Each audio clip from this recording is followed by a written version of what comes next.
সাল।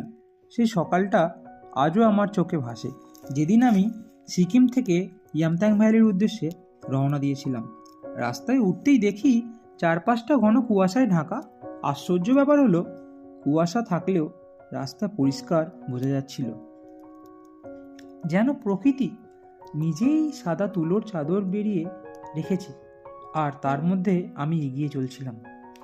কুয়াশার ভিতর দিয়ে যখন গাড়ি এগোচ্ছিল, মনটা একটা অদ্ভুত শান্তিতে ভরে যাচ্ছে। সেই কুয়াশার মধ্যে থেকে আমরা যতই উপর দিকে উঠছিলাম, রাস্তার রং বদলাতে লাগলো। কালচে পাথরের রাস্তা ধীরে ধীরে সাদা হয়ে উঠছে। প্রথমে ভাবছিলাম হয়তো আগের দিনের তুষারপাতে অবশিষ্ট, কিন্তু কিছু দূর এগিয়েই বুঝলাম এটা কোনো সাধারণ তুষার নয়। প্রচণ্ড বরফের স্তর জমে আছে পুরো পথে। গাড়ির চাকা ভারসাম্য হারাতে বেশি দেরি লাগলো না, আর তার সাথেই ঠান্ডা বাতাস তীক্ষ্ণ ছুরির মতো মুখে এসে পড়ছে। ড্রাইভার ভাই তখন একটু চিন্তায় পড়ে গেল। ভাই, বরফটা খুব বেশি, কিন্তু আমরা একটু চেষ্টা করে দেখি, হয়তো সামনের দিকে রাস্তাটা পরিষ্কার থাকবে। আমরা কেউই তখন ভ্রমণ থামাতে চাইনি।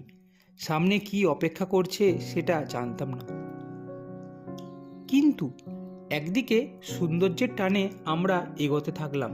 চারিদিকে সাদা, আর কিছুই নেই। পাহাড়গুলো যেন সাদা কম্বলে জড়ানো। রাস্তার দুপাশে জমে থাকা বরফের স্তর দেখে মনে হচ্ছিল যেন প্রকৃতি সারা রাত ধরে নতুন করে সাজিয়ে রেখেছে সব কিছু।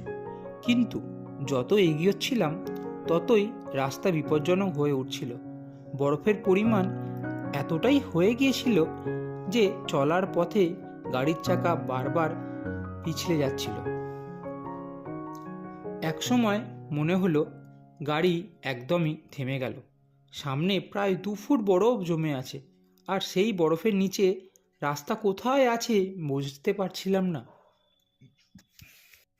কিছু মুহূর্ত যাওয়ার পরে মনে হলো এতদূর এসে ফিরে যাওয়াটা খুবই খারাপ লাগবে, কিন্তু প্রকৃতির সামনে মানুষ খুবই ছোট।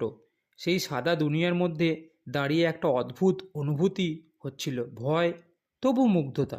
বরফের নীরব সাউন্ড, ঠান্ডার তীব্রতা, আর চারপাশে অদেখা দৃশ্য, সব মিলিয়ে যেন সময় থেমে আছে।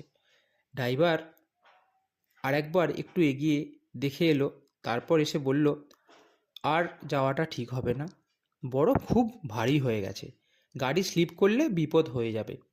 আমরা সবই একদম চুপচাপ দাঁড়িয়ে থাকলাম।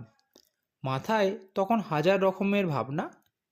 ইয়ামথাং ভ্যালি আর হয়তো আজ আমাদের যাওয়া যাবে না, কিন্তু তার মধ্যেও এক অনাবিল শান্তি ছিল, কারণ এই দৃশ্য জীবনে একবার হয়তো দেখা যায়। বরফের মধ্যে আমরা কিছুক্ষণ দাঁড়িয়েই রইলাম। মুহূর্তটা সত্যি খুব কঠিন ছিল, কারণ এত দূরে এসে ফিরে যাওয়াটা ভেতরে একটা খারাপ লাগা থেকেই যায়। কিন্তু পাহাড়ের নিয়ম, যেটা ঝুঁকি সেটা ঝুঁকি। তো আমরা সিদ্ধান্ত নিলাম নিচে নেমে আসার। যতটুকু নিচে নামছিলাম দেখলাম কুয়াশার পরিমাণ একটু একটু করে কমছে, কিন্তু বরফের পরিমাণ একই আছে। তো বন্ধুরা, এই ছিল 2019 সালের আমার সিকিম থেকে ইয়ামথাং ভ্যালি যাওয়ার অসম্পূর্ণ কিছু অভিজ্ঞতা।